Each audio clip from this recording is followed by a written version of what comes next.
투자자들의 수익률 눈높이도 예전에 ETF를 바라봤을 때보다 굉장히 높아진 것 같아요. 이제 뭐 두 자릿수에 하루에 오르고 내리는 거 이제 더 이상 이상하지 않을 정도로 개별 종목보다는 어쨌든 안전하게, 그리고 시장의 평균보다는 조금 더 높은 수익률을 내고 싶은 분들한테 이제 여러 운용사에서 제시하는 압축 ETF 트렌드가 어떻게 보면 또 최고의 기회가 아닐까 싶습니다.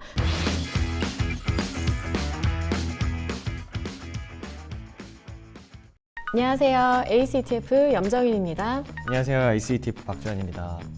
요즘 주식 투자하시는 분들 사이에서 예전이랑 조금 확연하게 달라진 분위기가 있습니다. 사실 예전에는 삼성전자면 삼성전자, 하이닉스면 하이닉스 개별 종목들을 이야기하셨던 분들이 이제는 특정 ETF를 추천하고 인증샷을 올리고 ETF에 대한 이야기가 굉장히 많아졌어요. 실제로 이 거래량이나 거래 대금 자체도 작년과 비교해서 굉장히 그 금액이 많이 커졌거든요. 사실 과거에 ETF라고 하면은 좀 약간 이렇게 지수를 넓게 한 종목 막 100개, 200개씩 해가지고 전체적인 지수를 추종하는 조금 지루한 장기 투자용 상품이다라는 인식이 대부분이었다면 요즘 어떻죠? 약간?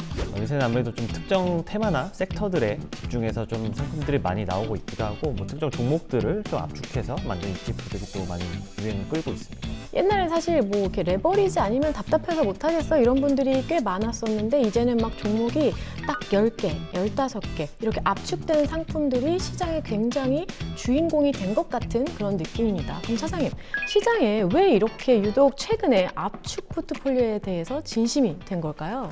네, 아무래도 가장 큰 이제 거시적인 이유는 신성장 산업이 또 등장을 했고, 또 그에 따라서 산업 구조도 좀 변화를 했기 때문인데요.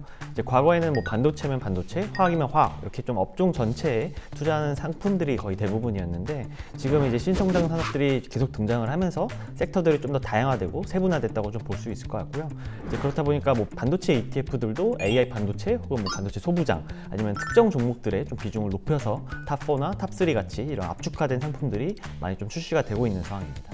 저는 개인적으로 약간 산업의 문법이 바뀌었다 이렇게 표현을 하고 싶은데, 옛날에 뭐 화학 섹터 이렇게 하나만 봤다면 그 안에 전기차 시장 급성장하면서 뭐 2차 전지가 뜬 것처럼 그 안에서도 성장성이 갈리면서 나는 전체 섹터가 아니라 2차 전지만 사고 싶다라는 되게 명확한 니즈들이 생겨나기 시작했어요. 그래서 어떻게 보면은 시대의 그 성장이 특정 종목들에 약간 압축돼서 성장하는 것도 니즈랑 겹쳐서 이렇게 압축 포트폴리오가 나오게 된 건 아닐까라고 생각을 좀 하게 됩니다. 네, 그리고 이제 또 하나의 가장 큰 이유는 승자 독식 현상이 혹은 또 이제 쏠림 현상들이 이제 압축 포트폴리오가 유행하게 된 가장 큰 이유이기도 한데요. 특히 이제 최근에는 선두 기업들이 그렇지 못한 기업들과 격차가 또 많이 벌어지고 있기 때문에 뭐 K자 성장이라고 하죠. 그래서 이런 부분들이 또 많이 현상들이 나오고 있다 보니까 굳이 많은 종목들에 분산해서 투자하기보다는 확실한 몇 개의 종목에 좀 비중을 높여서 투자하자는 그런 또 현상들이 나오고 있습니다. 그래서 ETF 종목명만 봐도 뭐 탑3, 탑4, 뭐 탑10 이런 상품들이 또 굉장히 많다 보니까 그런 부분들도 아무래도 가장 큰 이유이지 않나 생각을 하고 있습니다. 그래서 그게 진짜 핵심인 것 같아요. 이 산업 안에서도 소수 종목이 이끌어가고 있는 식으로 굉장히 재편이 되고 있어요. 그래서 그런 것들을 또 반영한 상품들이 나오고 있는데, 대표적인 게 저 에이스 글로벌 반도체 탑4 플러스 ETF가 있는데, 이 상품 같은 경우에도 반도체 시장이 다 가는 게 아니라 개별 영역에서 각자 대표 기업들이 이끌고 가고 있기 때문에 이들한테 굉장히 높은 비중으로 투자를 하는 압축형 상품이죠.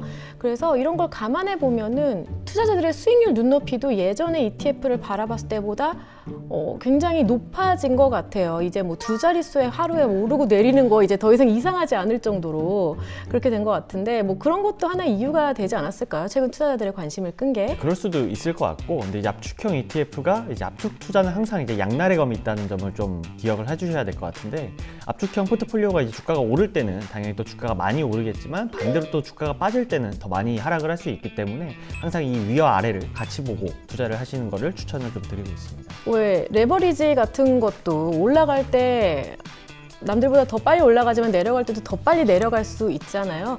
하지만 이 압축 포트폴리오를 그렇다고 레버리지랑 똑같이 보시면 안 된다. 이런 거는 또 한 번쯤 저희가 생각을 해보면 좋을 것 같고, 다만 시장 베타, 그러니까 시장보다는 더 조금 오르고 내리는 그 등락폭이 클 수 있다라고 생각을 좀 해주시면 좋을 것 같고, 뭐 차장님 포트는 어때요? 그런 측면에서 좀 압축형이 더 많을 것 같은데 예상해보면. 맞습니다. 그리고 저번에 한번 제가 또 음. 공개를 살짝 했듯이 주평 포트폴리오가 대다수라고 보시면 될 것 같아요. 사실 요즘 왜냐면은 변동성이 굉장히 높아서 이제 압축형 포트 투자하시는 분들은 진짜 어떤 날은 되게 행복했다가 어떤 날은 되게 고통스러우실 것 같아요. 하지만 그럼에도 불구하고 개별 종목보다는 안전하게, 그리고 시장의 평균보다는 조금 더 높은 수익률을 내고 싶은 분들한테 이제 여러 운용사에서 제시하는 압축 ETF 트렌드가 어떻게 보면 또 최고의 기회가 아닐까 싶습니다.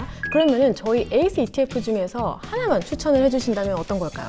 뭐 앞서서 말씀 주신 글반포도 있지만 저희가 또 이제 국내 반도체 ETF에 투자하는 압축형 ETF가 있는데 에이스 AI 반도체 탑3 플러스 ETF입니다. 최근에 저희가 또 상품명을 좀 변경하기도 했는데 이 상품은 이제 SK 하이닉스, 삼성전자, 그리고 한미반도체 25%씩 총 75%를 투자를 하고 나머지 25%를 반도체 소부장 기업들에 투자하는 상품이기 때문에 사실 지금은 또 반도체가 아무래도 이 변동성 높은 시장에서 제일 펀더멘탈적으로는 안전하다고 좀 보고 있어서 이런 상품에 투자를 하시는 것도 좋고, 또 반대로 이제 압축형 포트폴리오가 아닌 상품 같은 경우에는 저희도 에이스 코스닥 150 ETF가 있어서 이렇게 반도체와 코스닥 150 이렇게 좀 섞어서 투자를 하시는 것도 좋을 것 같습니다. 어쨌든 시장의 변동성이 있을 때 반대로 생각하면은 기회다라고 생각을 해볼 수 있을 것 같아요. 지난 시간에 저희가 자산 배분, 리밸런싱 이런 얘기들을 했었잖아요. 그래서 그런 부분들도 좀 잘 고려를 하셔서 투자를 이어가실 수 있었으면 좋겠습니다.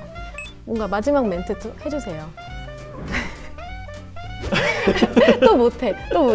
한번 해봐요. 좀 뭔가 이렇게 멋있는 그 마무리 멘트 같은 거. 다음 시간에 찾아뵙겠습니다. 진짜 끝이야? 네, 하나, 둘, 셋. 감사합니다. 감사합니다.